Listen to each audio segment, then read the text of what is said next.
and changeable, came to look inward for a sense of permanence and peace. The king who had finally united them as a people wished to unite them in faith as well. He invited a charismatic leader from India, Padmasambhava, to bring Buddhism to his land. Tibetans had believed in a host of deities, both benevolent and wrathful. Overcoming sabotage from the leaders of this religion, known as Bon, was the challenge. Padmasambhava succeeded by blending these beliefs with the teachings of the Dharma, or Buddhist scriptures. Instead of casting the deities out, he creatively recast them as guardians and symbols of the Buddha's teaching. The result was a unique Himalayan hybrid of Buddhism. The lavish rituals and imagery of their former faith remained on the exterior, but the teachings of Buddhism slowly claimed the minds of the Tibetans. They came to embrace the Buddhist view of life as a continual stream of death and reincarnation, a cycle in which human birth represents a precious opportunity to make the moral choices that will determine one's destiny in the next life. Reincarnation in a lower realm of existence, into another human life, or ultimately into nirvana, a state of freedom from the suffering of physical existence. The beliefs profoundly changed the Tibetans' sense of morality. The social system and aristocracy of their past remained, but the new beliefs infused that system with a new benevolence. Nonviolence and compassion toward one another and outsiders was the new standard. And the degree to which Tibetans integrated these beliefs into their everyday lives grew to be the signature of their culture. Accumulating merit and purging past negative actions to ensure a good rebirth became part of daily ritual. Pilgrimages to sacred places came to include thousands of prostrations, a symbolic laying down of individual ego. Prayers were inscribed on flags and strung in long lines to flutter over homes and temples, their message of hope for the liberation of all earthly beings to be carried on the wind across the world. Reciting prayers was accompanied by the constant spinning of prayer wheels, a symbol of goodwill and loving kindness spinning outward toward all beings. Life, literally, revolved around their beliefs.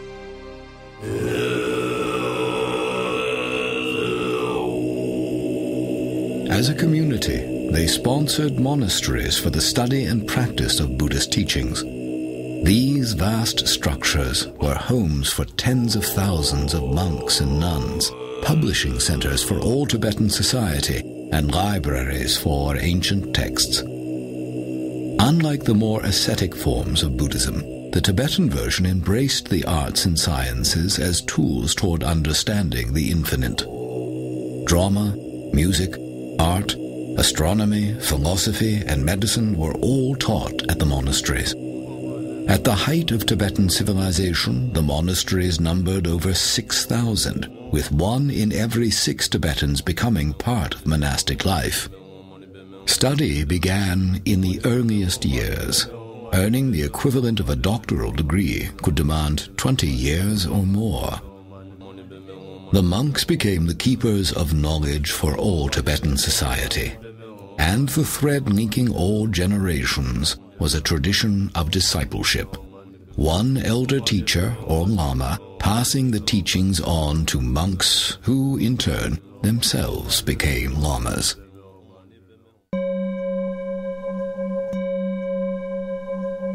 The new Buddhist beliefs also produced the most fascinating of Tibetans, the yogis. Unlike the Hindu yogi, performing contortions for the public, the achievements of the Tibetan yogi were achievements of the mind, unseen by others. The Tibetan yogi was a monk or layperson who, having studied the teachings of the Buddha as a scholar, wanted to actually experience their promise within his own mind, a state of existence called enlightenment. For the aspiring yogi, attaining enlightenment meant gaining an earthly preview of the bliss of nirvana through intensive mental and physical exercises in remote caves or huts. Their goal was to rise above the suffering of samsara, or physical life, and discover the purest nature of consciousness. In their quest, meditation retreats could last for years. For centuries, Tibetans revered these yogis as the most mystical people in their society. They supported their pursuit of enlightenment by providing the monasteries with food, clothing, and currency. The yogis inspired Tibetans with the hope that freedom from the suffering of physical life might indeed be attainable.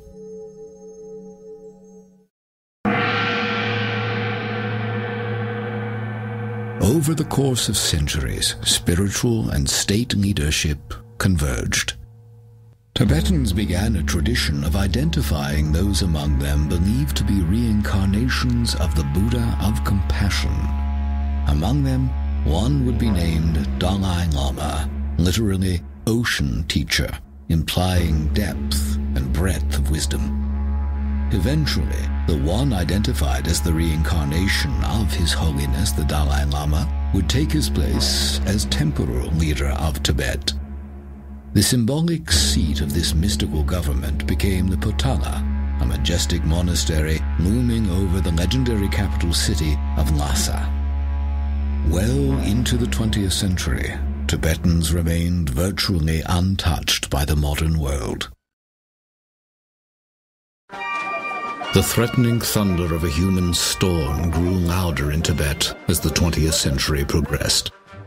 The Communist Revolution swept China, and with it came a surge of interest in controlling the land of Tibet.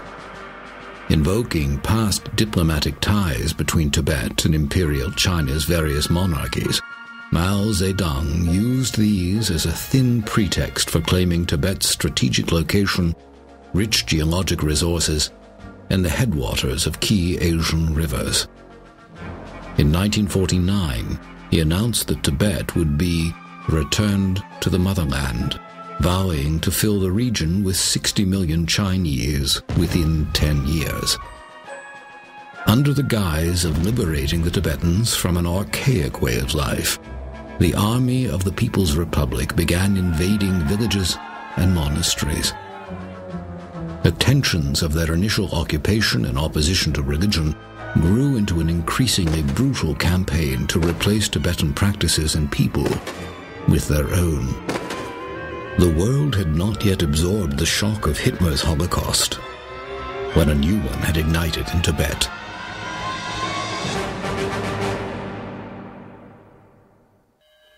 The degree of the destruction is difficult to comprehend or communicate. As the invasion swept across their country, Tibetans who proclaimed allegiance to the Dalai Lama were imprisoned, tortured, or killed, often in exceedingly gruesome ways. Over 1 million Tibetans lost their lives, a fifth of the population. All but a few of the 6,000 monasteries were destroyed, bonfires made of their libraries, mockery made of their artwork and icons. The Dalai Lama, through all this, was Tenzin Gyatso, identified as a boy on a Tibetan farm.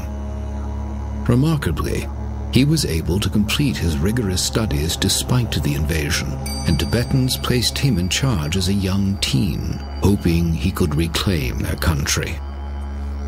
After his many attempts to negotiate with the Chinese, Tibetans feared their beloved leader would soon be kidnapped and killed.